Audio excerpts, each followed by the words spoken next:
The crystal chandeliers sparkled overhead like 1,000 tiny suns. I stood there in my pale gray dress, watching my daughter Clara glide through the crowd in her wedding gown. Her laughter rang out as she clinked champagne glasses with women wearing jewelry worth more than I'd earned in a decade. And then she said it. "Oh, that's just Margaret," Clara announced to Arthur's aunt, gesturing vaguely in my direction. "She's been such a help today. Really grateful for all the staff who made this possible." Staff. The word hung in the air like smoke. Around me, wealthy guests nodded approvingly. One woman handed me her empty champagne glass without looking at my face. Another asked if I could fetch more napkins. My hands didn't shake. My smile didn't crack. I simply took that glass, nodded politely, and walked toward the kitchen. If you've ever been treated like you're invisible by someone you loved more than your own life, stay with me. This story doesn't end where you think it does. Hi viewers, kindly tell us where you're watching from and what time it is. Warm welcome to the family. Enjoy the story. I watched servers move through the crowd. I heard Arthur's mother tell someone that Clara came from humble beginnings but had really elevated herself. Elevated. As if I were dirt she'd climbed out of instead of the foundation she'd been built on. The reception moved in waves of champagne toasts and music. I carried trays. I smiled when spoken to. I became what they thought I was, background noise in someone else's performance. At dinner, Clara stood with the microphone. "I want to thank everyone for being here," she began. "This day wouldn't have been possible without so many people.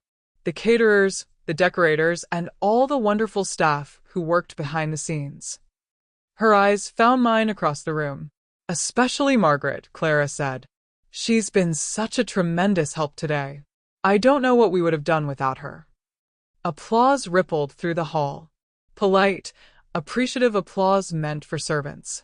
Arthur's mother smiled at me, the kind of smile you give when the help knows their place. I stood there holding an empty tray, my gray dress suddenly feeling heavier. Around me, conversations resumed. Wine flowed. Laughter bubbled up from tables where people discussed vacation homes and things I would never understand. But here's what they didn't see. I was waiting for something. In my purse was a deed to the lakeside property Clara had loved since childhood. The place where we'd spent our happiest summers before college changed her. It was supposed to be her wedding present, the final sacrifice of a mother who had already given everything. But plans change. People change. The MC announced final remarks before cake cutting. A few relatives shared stories about Arthur. No one mentioned Clara's childhood. No one asked how she'd gotten from rural Indiana to this marble palace. I set down my tray, my heartbeat steady and calm. No rage, no tears, just clarity. I started walking toward the stage. The MC saw me coming and looked confused. "Ma'am," he started, "this area is—" "I know," I said quietly and reached for the microphone. The room began to fade to silence. Clara's face went white. Arthur grabbed her hand. His parents exchanged bewildered looks. And I smiled, the smile of a woman who had finally found her voice after years of being told to stay quiet. They thought they'd broken me, that calling me staff would put me in my place. But they had no idea what I was about to say. Before I tell you what happened next, you need to understand where I came from. Because the woman standing at that microphone wasn't born with courage. She was built by necessity, brick by brick, over 72 years of learning that the world doesn't give you anything unless you bleed for it. I grew up in rural Indiana on a farm that barely produced enough to feed us. My father worked fields that fought him every season. My mother canned vegetables until her hands cracked and bled. By 16, I was cleaning houses after school, scrubbing toilets for families who never learned my name. At 20, I met Clara's father at a county fair. He had a smile that could light up a room and promises that evaporated like morning dew. We married young. Too young. I got pregnant with Clara, and suddenly those promises turned into excuses. "I'm not built for this responsibility," he said when Clara was 4. That was his word. Responsibility. As if his daughter was a burden instead of a blessing. He left on a Tuesday morning. Didn't even pack a bag. Just walked out while Clara was eating cereal at our kitchen table, asking why Daddy looked angry. If you're a parent who's ever had to be both mother and father, drop a heart in the comments. This part's for you. I made a promise that day while Clara cried herself to sleep. My daughter would never feel unwanted, never feel like she was too much. I would work until my bones ached, save until my fingers cramped from counting pennies, sacrifice until there was nothing left of me if it meant she could have more than I did. So I took a job as a housekeeper at a private estate 30 miles away. Double shifts when they'd let me. I'd leave before Clara woke up and come home after she'd gone to bed, but I'd always leave notes on her pillow. Little drawings. Words of love. Promises that better days were coming. We lived in a 2-bedroom apartment that smelled like mildew no matter how much I cleaned. But Clara's room, her room was different. I painted it yellow because she said it reminded her of sunshine. I bought her books from thrift stores and read to her every night I was home. On her birthday, I'd make a cake from scratch because bakery cakes cost too much. Every new dress she wore came from my extra hours. Every school trip from coins I'd tucked away in a coffee tin labeled Clara's future. When her class went to the Science Museum and it cost $15, I worked an overnight shift cleaning office buildings. When she needed supplies for a school project, I skipped lunch for a week. She never knew. I made sure she never knew. By the time Clara was ready for college, I'd saved enough for 1 semester. 1. The rest would have to come from somewhere else, loans, scholarships, prayers.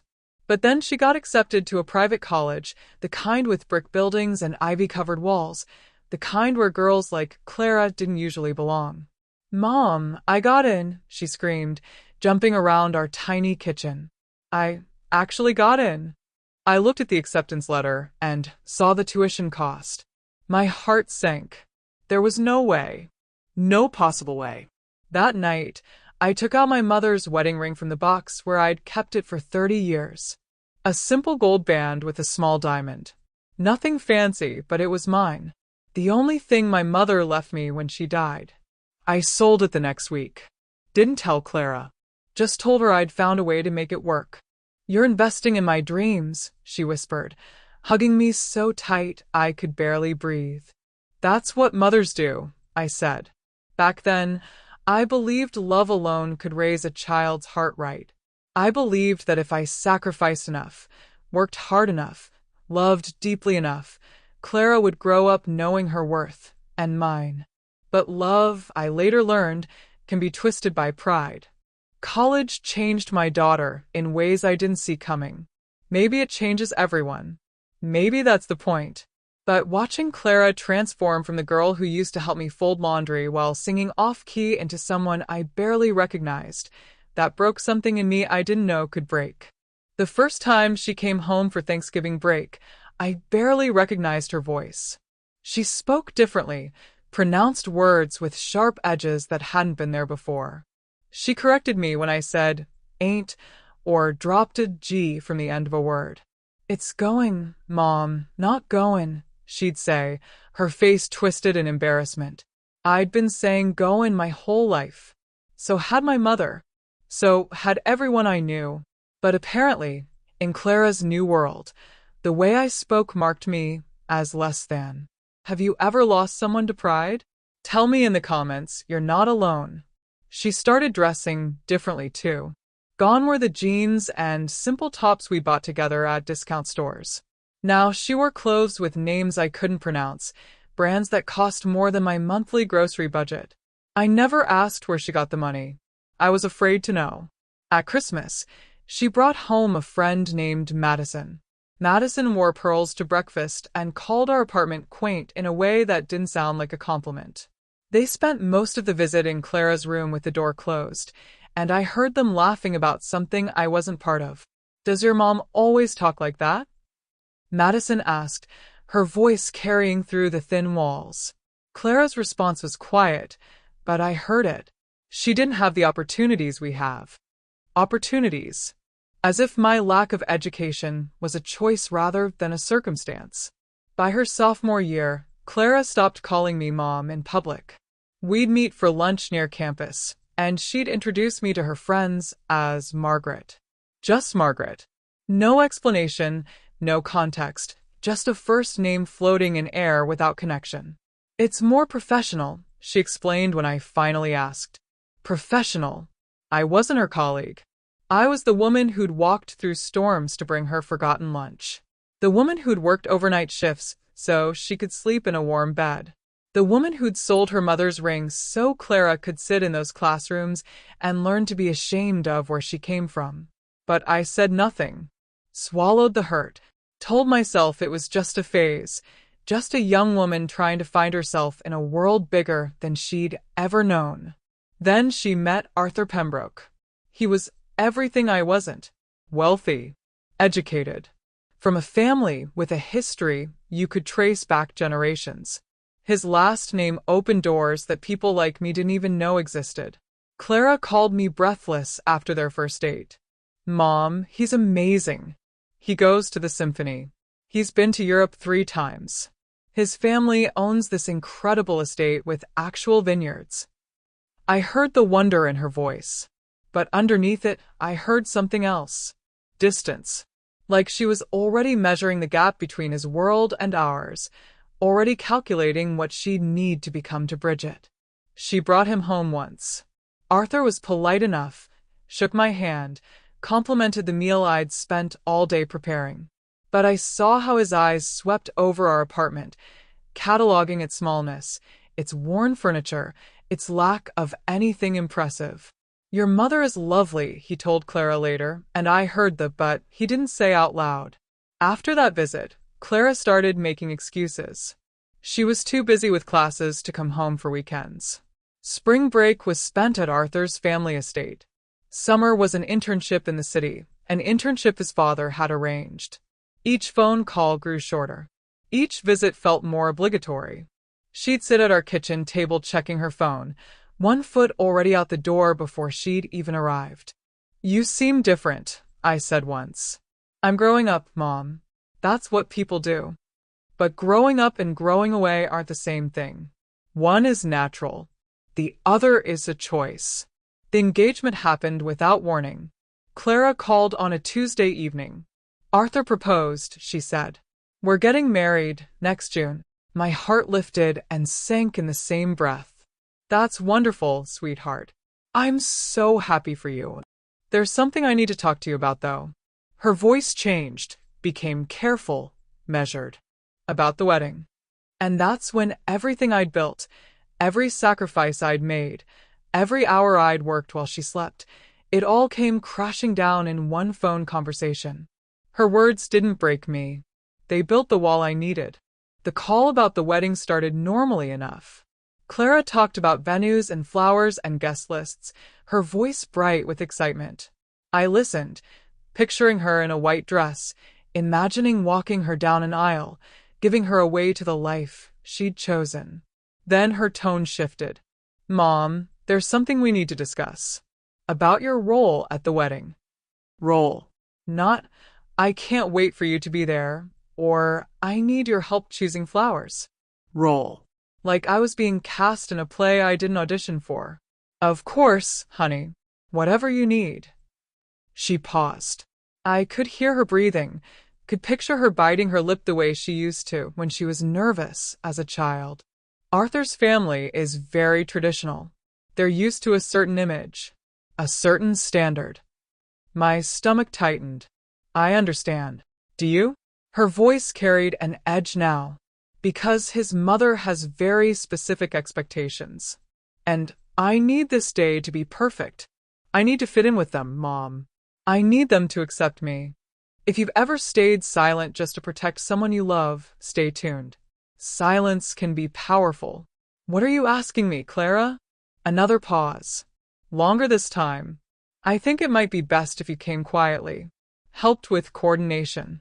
Stayed in the background, so there's no confusion. Confusion about what? About. She trailed off. When she spoke again, her words came fast, tumbling over each other like she was trying to get them out before she lost courage. You always dress simple, Mom. Plain. And your hair, the way you talk. Arthur's family might not understand. They might judge me based on where I came from. And I've worked so hard to be accepted by them. The room spun. I sat down at my kitchen table, the same table where I'd helped her with homework, where we'd celebrated her acceptance to college, where I'd counted pennies to make sure she had everything she needed. You want me to pretend to be staff at your wedding? Not pretend. Just help out. Coordinate things.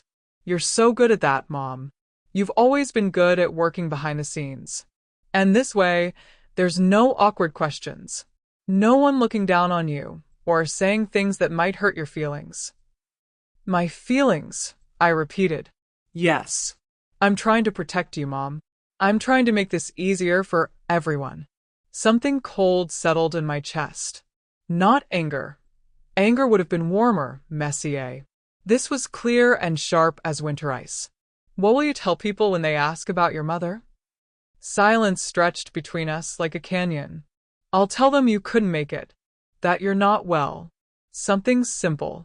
Her voice was small now, ashamed but not ashamed enough to take it back. I looked around my apartment. At the photos of Clara on every wall. At the coffee tin still sitting on my counter, empty now because I'd given her everything it once held. At the life I'd built around being her mother, the only identity I'd valued more than any other. You're ashamed of me. No, Mom, it's not. You're ashamed of the woman who raised you. The woman who gave up everything so you could become someone who's now embarrassed by her. That's not fair. Fair. The word tasted bitter. You want to talk about fair, Clara? But I didn't continue. Because yelling wouldn't change anything. Guilt only works on people who have enough love left to feel it. I'll do whatever makes your day perfect, I said quietly. I'll come. I'll help. I'll stay in the background. Really? Hope flooded her voice. You're not mad. No, sweetheart. I'm not mad. I wasn't mad. Mad was too small a word for what I felt. Mad burns out. What I felt was colder, deeper, more permanent. It was the feeling of watching your life's work be traded for acceptance by people who'd never know your name. After we hung up, I sat at that table for hours. Thinking. Planning. Understanding finally that love and respect aren't the same thing. You can love someone who doesn't respect you, but you can't let them keep diminishing you without consequence. That's when I remembered the lakeside property. Years ago, when Clara was 8, we'd spent a summer there. My aunt had owned it, a small cabin on a beautiful lake where Clara learned to swim. After my aunt died, she left it to me. I'd kept it all these years, paying the taxes somehow, protecting it because Clara had loved it so much. Promise me you'll never sell it, Mom, she'd said once, standing on the dock watching the sunset. Promise we can always come back here. I'd promised. And I kept that promise, even when keeping it meant working extra jobs, even when selling it would have made my life easier. The deed sat in a drawer in my bedroom. I'd planned to give it to her as a wedding gift. A place for her and Arthur to make their own memories. A piece of her childhood to carry into her future. I pulled it out that night, looked at it in the dim kitchen light, and made a different kind of promise. And on her wedding day, that wall would stand taller than any castle. The morning of Clara's wedding, I woke at 4. Couldn't sleep anyway. My gray dress hung on the back of my bedroom door, pressed and ready. I'd bought it years ago for a church service, never imagining I'd wear it to my daughter's wedding as camouflage instead of celebration.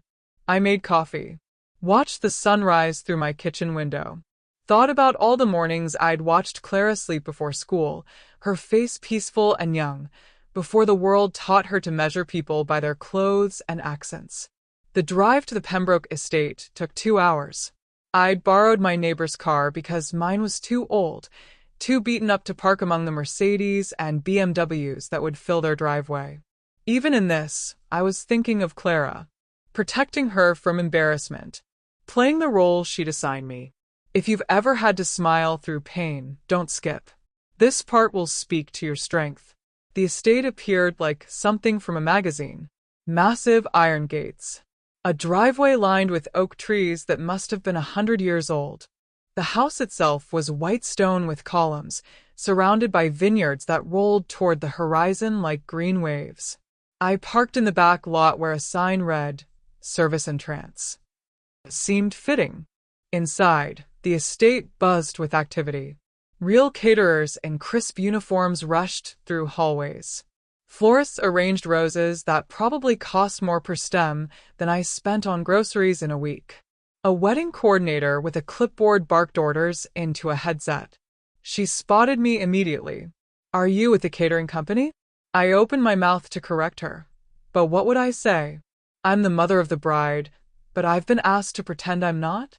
"I'm here to help," I said instead. She looked relieved. "Thank God.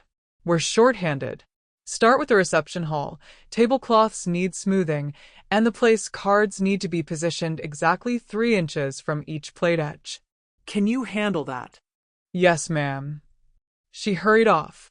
I stood there for a moment, holding my purse with the deed inside, wondering if I'd made a mistake coming at all. But I'd promised Clara her day would be perfect, and I kept my promises, even when they cost me everything. The reception hall took my breath away despite everything. Crystal chandeliers hung from ceilings painted with cherubs and clouds. Floor-to-ceiling windows overlooked the vineyards. Tables draped in ivory silk surrounded a head table elevated on a platform like a throne.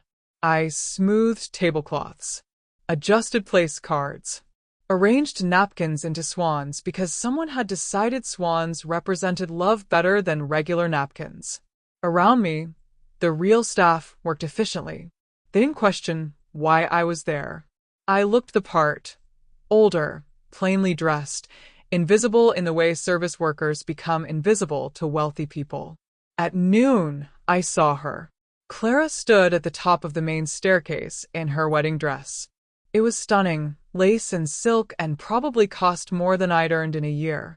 Her hair was pinned up with pearl combs. Her makeup was flawless.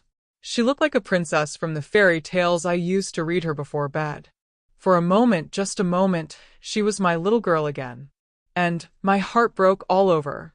She saw me. Our eyes met across the hall. Something flickered in her face. Guilt, maybe, or recognition of what this moment should have been. A mother helping her daughter get ready. A mother being honored as family instead of hidden as staff.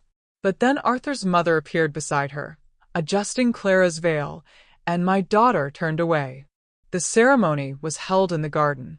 I stood in the back near the catering tables, watching as Clara walked down the aisle on Arthur's father's arm. Not mine, his father's. Because I was background. I was invisible. I was staff. She told people I couldn't make it. I heard the whispers. Such a shame her mother isn't here. I heard there was some falling out. Or maybe she just didn't fit in with all this. I stood there in my $40 dress, hands folded, face neutral, while my daughter promised her life to a man whose family would never know what I'd given up, so she could stand there. After the ceremony, as guests moved toward the reception, one of Arthur's aunts approached the catering station where I was arranging champagne glasses. "Excuse me, could you bring more shrimp cocktail to table 4?" "Of course," I said. She didn't thank me, just turned and walked away in her designer heels and diamond earrings. Every thank you I didn't receive became another piece of my armor. Every dismissive glance, every ignored presence, every moment I was treated as furniture instead of family, it all hardened something inside me. But I wasn't hardening with bitterness. I was hardening with purpose. Because in a few hours, when the dinner ended and the speeches began, when everyone was comfortable and satisfied and confident in their superiority, I would step onto that stage. And I would speak the truth they'd all been too polite or too cruel to acknowledge. But when the introductions began, that armor would be tested. Dinner was served at 7 under chandeliers that sparkled like frozen stars. I moved between tables carrying plates of food I'd never tasted, pouring wine I'd never drunk, watching my daughter laugh and smile at a head table I wasn't invited to sit at. The guests ate their filet mignon and lobster tail like it was ordinary. Like food that cost $100 a plate was just another Thursday. I'd fed Clara mac and cheese from a box for years, stretching one package across 3 meals when money was tight. Now she cut into meat that cost more than our weekly grocery budget and didn't even finish it. Arthur's father stood to give a toast. He talked about legacy and breeding, about how his family had built their fortune through integrity and wise choices. Wise choices. He'd never had to choose between paying the electric bill and buying medicine. He'd never had to decide which meal to skip so your child could eat. The room applauded. Crystal clinked against crystal. Laughter rolled across tables like thunder. Then came the family introductions. If you believe that patience is stronger than revenge, hit that like button. This is where everything changes. Arthur's mother stood first. She spoke about her son's accomplishments, his education, his bright future. Then Arthur's sister spoke. Then his brother. Each one polished and perfect, each one welcomed with warm applause. The MC turned to Clara's side of the family. The room grew quiet with expectation. Clara stood slowly. She took the microphone with hands that trembled slightly. For a second, I thought she might do the right thing. I thought maybe love would win over shame, that blood would prove thicker than embarrassment. I want to thank everyone for being here tonight, she began, her voice steady now. This has been the most magical day of my life. I stood near the kitchen entrance, holding a tray of empty glasses, waiting. There are so many people who made this possible, Clara continued. The incredible staff at the estate, the caterers who prepared this amazing meal, the decorators who transformed this space into something from a dream. She paused. Her eyes found mine across the room, held them for one breath. 2. I especially want to thank all the behind-the-scenes people who worked so hard today. The ones who made sure every detail was perfect. My name wasn't coming. I knew it before she spoke again. Especially Margaret, Clara said, and the room's attention shifted toward me like a spotlight I never asked for. She's been such a help today, running around making sure everything went smoothly. I don't know what we would have done without her dedication. Dedication. Not love. Not sacrifice. Dedication. The word you use for employees. Applause filled the hall. Polite, appreciative, meaningless. People smiled at me the way you smile at a waitress who brought your food on time. Arthur's mother leaned toward the woman beside her and whispered something. They both looked at me with approval. The help had done well. The help knew her place. A guest at table 6 waved me over. Miss, could you bring more bread? And make sure it's the rosemary kind this time. I nodded, set down my tray, walked toward the kitchen on legs that had carried me through 72 years and too many humiliations to count. But this one was different. This wasn't a stranger dismissing me. This was my daughter erasing me in front of everyone who mattered to her new life. In the kitchen, I stood for a moment, breathed, felt the weight of the envelope in my purse. The deed that represented every extra shift, every skipped meal, every sacrifice I'd made to give her a life better than mine. I thought about leaving, just walking out, letting her have her perfect day without the complication of a mother who didn't fit the image. But that wouldn't teach her anything. And more importantly, it wouldn't restore what she'd taken from me, my dignity. I could have cried right then. Could have broken down in that kitchen surrounded by leftover filet mignon and half-empty champagne bottles. Could have let the pain win. But I chose to smile instead. Because I had one final gift to give her. And it wasn't wrapped in ribbons. The dessert course ended around 9. Chocolate towers that looked more like art than food. Guests scraped their plates and leaned back in chairs, satisfied and glowing with wine and wealth. The MC stood and announced final remarks before the cake cutting. A few more relatives took the microphone. Arthur's uncle told a story about teaching Arthur to sail. His cousin shared memories of family vacations in the Hamptons. Everyone laughed at the right moments, applauded on cue. No one mentioned Clara's family because as far as this room knew, she didn't have any. I set down the tray I'd been holding.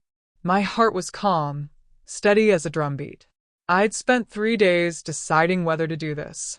3 days wrestling with anger and hurt and the question of whether speaking up would make me just as bad as them. But this wasn't about being bad or good. This was about truth. And truth doesn't need permission. If you've ever dreamed of seeing karma play out perfectly, keep watching. This is that moment. I walked toward the stage. Each step felt significant, final, like crossing a bridge you can't return over. The MC saw me coming, and his face shifted to confusion. I didn't belong in that space. Old women in discount dresses don't approach microphones at society weddings. "Ma'am," he started, his hand raising slightly, like he might physically stop me. "This area is reserved for." "I know," I said quietly, and my hand closed around the microphone. The room didn't fall silent immediately. First came the confusion, heads turning, whispers spreading like ripples from a stone dropped in still water. Then, as I stood there under lights that made my gray dress look even plainer, the noise began to fade. Someone dropped a fork. It clattered against china, impossibly loud. Clara's face drained of color. She grabbed Arthur's hand so hard his knuckles went white. His parents exchanged looks of bewilderment tinged with alarm. Who was this old woman? What was she doing? I smiled. Not bitter, not cruel. Just calm.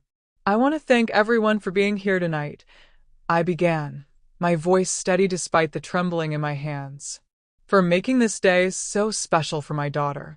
The word hung in the air. My daughter. Gasps rippled across tables. Arthur's mother's hand flew to her throat. Someone whispered, "I thought her mother couldn't make it?" "Clara is my daughter," I continued.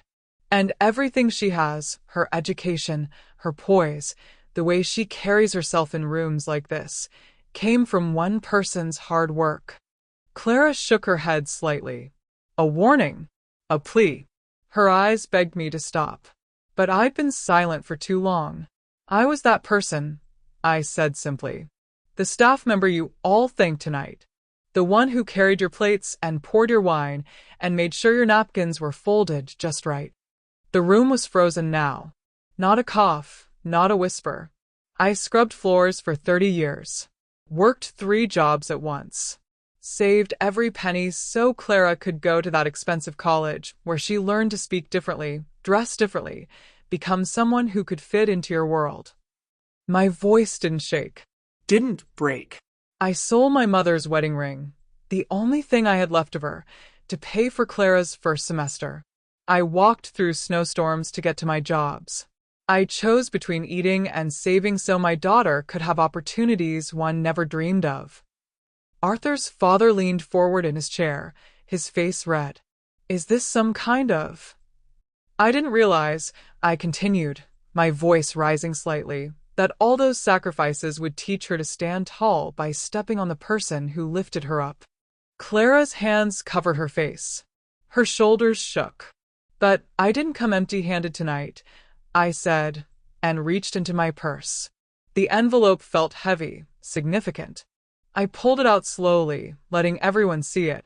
"This is the deed to a lakeside property that Clara loved as a child. The place where we spent our happiest summers before she learned to be ashamed of where she came from. I've been paying the taxes on it for years, working extra jobs, protecting it because she once made me promise never to sell it." You could hear breathing now. Just breathing. I plan to sign it over to her tonight as a wedding gift. A place for her to make new memories with Arthur. A piece of her childhood to carry into her future. Clara looked up. Hope flickered in her tear-stained face. "But that was before I became staff," I said softly. "Before I learned that my worth to my daughter only exists when no one important is watching. I held up the deed. So, I've made a different choice. This property has been donated to a women's scholarship fund. For daughters who still remember their mothers. For young women who understand that you don't build yourself up by tearing down the people who loved you first. The silence shattered into chaos. Gasps, whispers, shocked exclamations.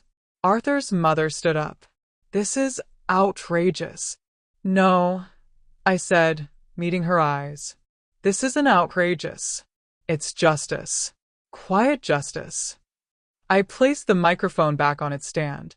The sound echoed through the hall like a gavel. And just like that, I ended the performance.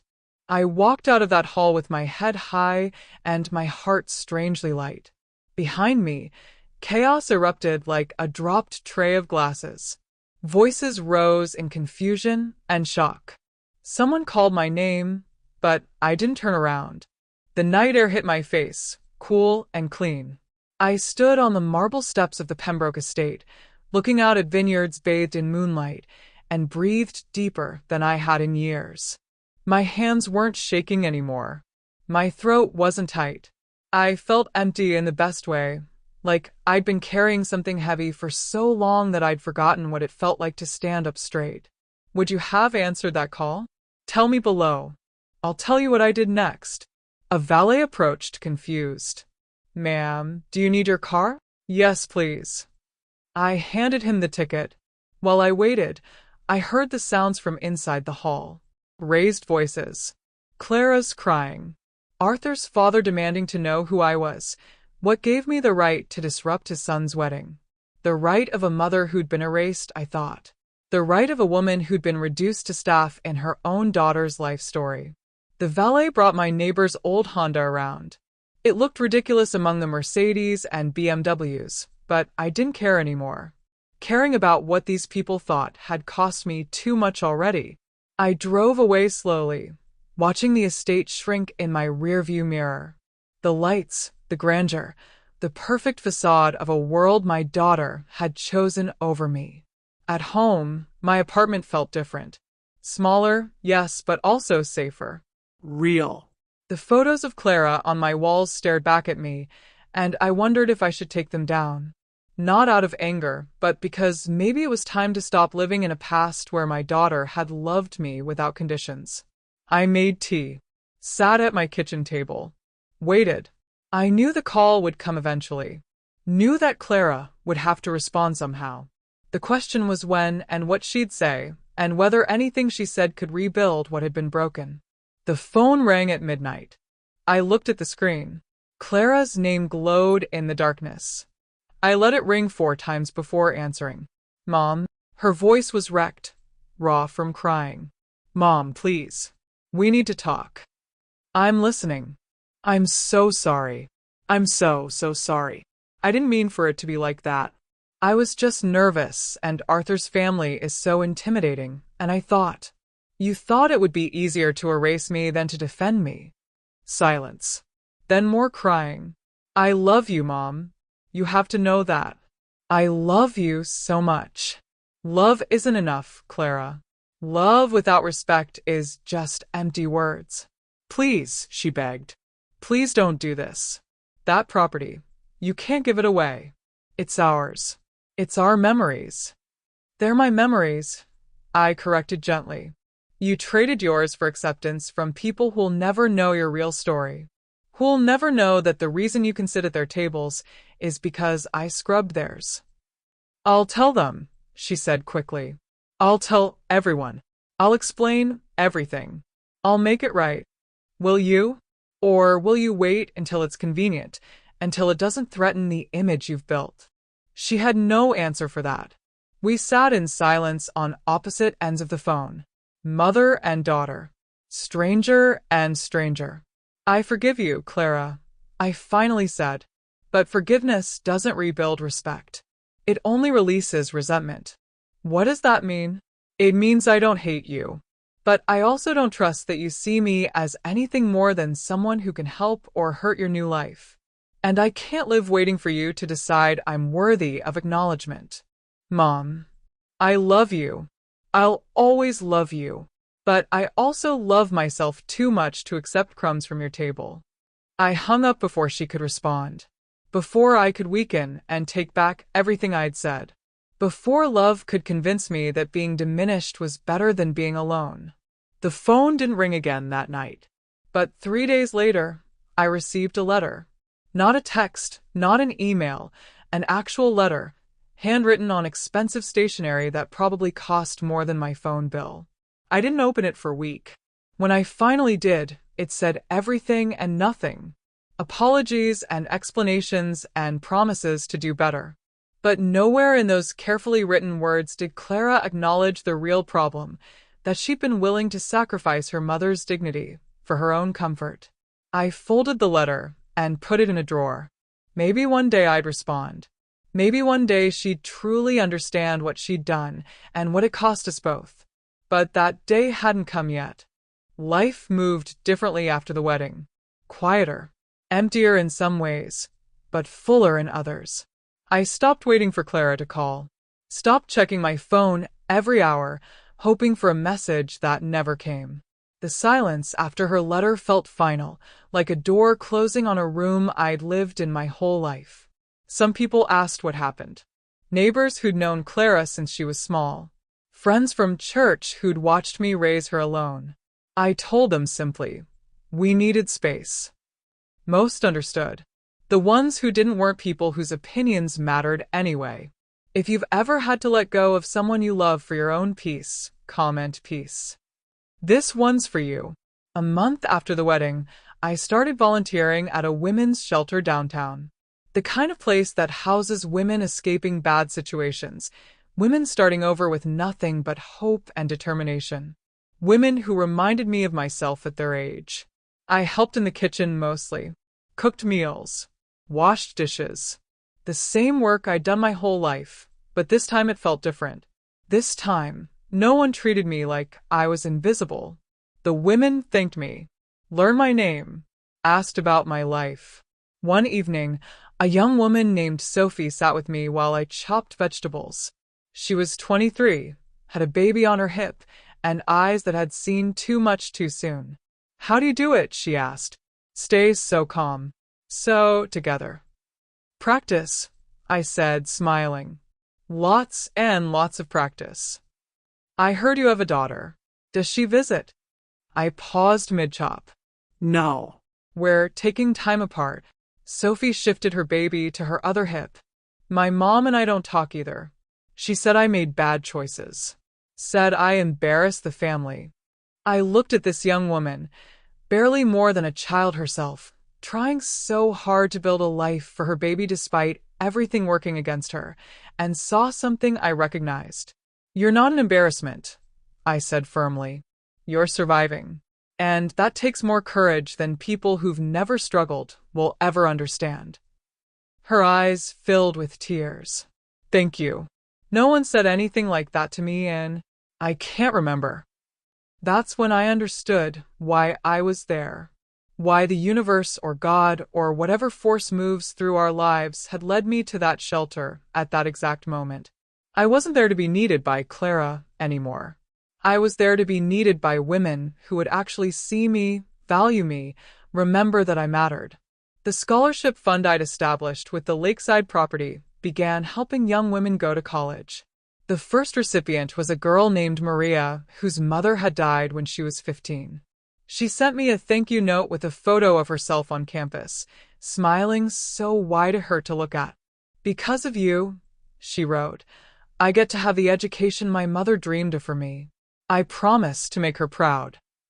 I put that photo on my refrigerator, right where Clara's graduation photo used to be.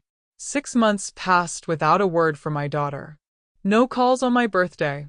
No card at Christmas. The silence felt intentional now, like she'd made a choice and was sticking to it. Part of me was sad. Of course I was sad. She was my child, my only child, the person I'd built my entire life around. But another part of me felt something unexpected. Relief. Relief that I didn't have to shrink myself anymore. Relief that I didn't have to watch my words or hide my background or apologize for not being sophisticated enough. Relief that I could just be Margaret, not staff, not the help, not someone's embarrassing origin story. Just me. One afternoon at the shelter, the director asked if I'd be willing to speak to a group of young mothers about resilience, about surviving hard times and coming out stronger.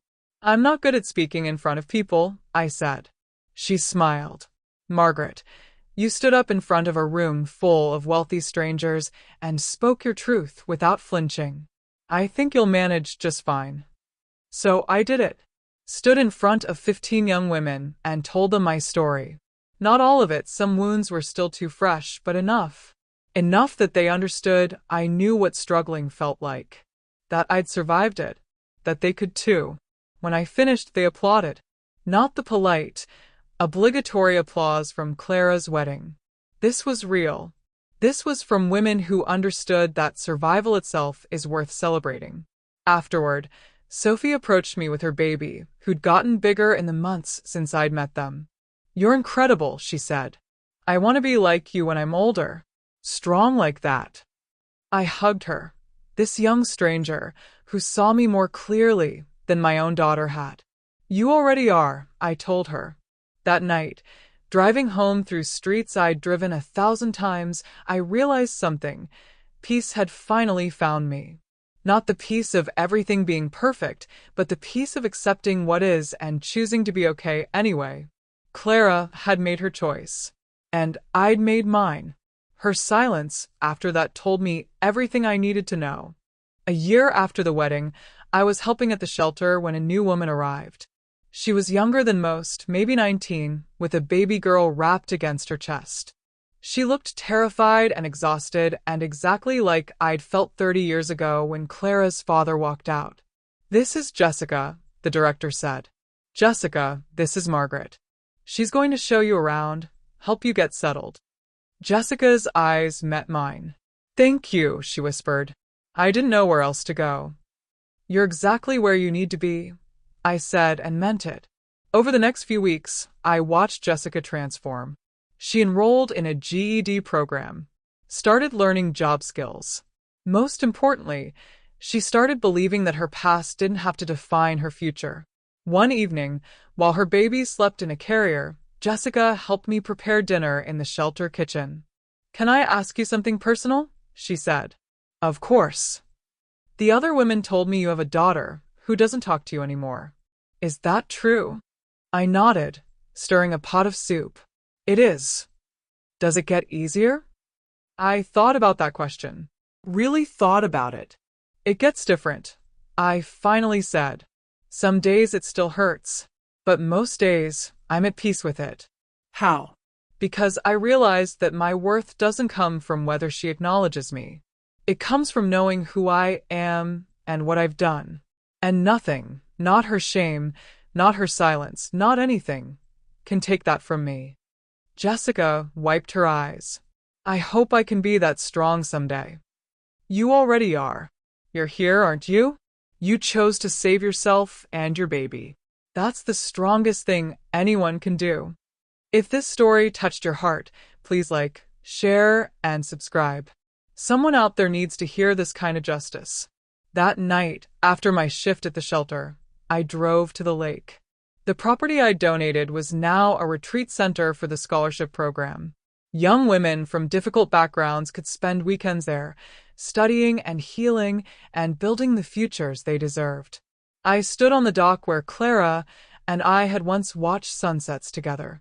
The water was still, reflecting stars like scattered diamonds. The air smelled like pine and possibility. I thought about the woman I'd been a year ago, angry, hurt, still hoping Clara would choose me over her new life. And I thought about the woman I was now, volunteer, mentor, someone who'd turned her pain into purpose. I forgive you, I said to the night, to the memory of my daughter, to myself. And I'm going to be okay. The words floated across the water and disappeared, but I felt them settle into my bones, true and final. Sometimes the sweetest revenge isn't revenge at all. It's building a life so full of meaning that the people who diminished you become irrelevant to your peace. I volunteer at the shelter 4 days a week now. I've helped 11 young women go to college through the scholarship program. I've cooked thousands of meals for people who thank me with genuine gratitude. I've been hugged by strangers who became friends, who see me not as staff or background noise, but as someone who matters. Last week, Maria, the first scholarship recipient, graduated with honors. She invited me to the ceremony, introduced me to her professors as the woman who made all this possible. I sat in that auditorium surrounded by families celebrating their children, and I didn't feel sad about Clara's absence. I felt proud. Proud of Maria, proud of Jessica, proud of all the young women who'd fought for better lives, and proud of myself for choosing dignity over resentment. I don't know if Clara and I will ever reconcile. Maybe one day she'll understand what she lost when she chose shame over love. Maybe she won't. Either way, I've learned that I can survive without her acknowledgement.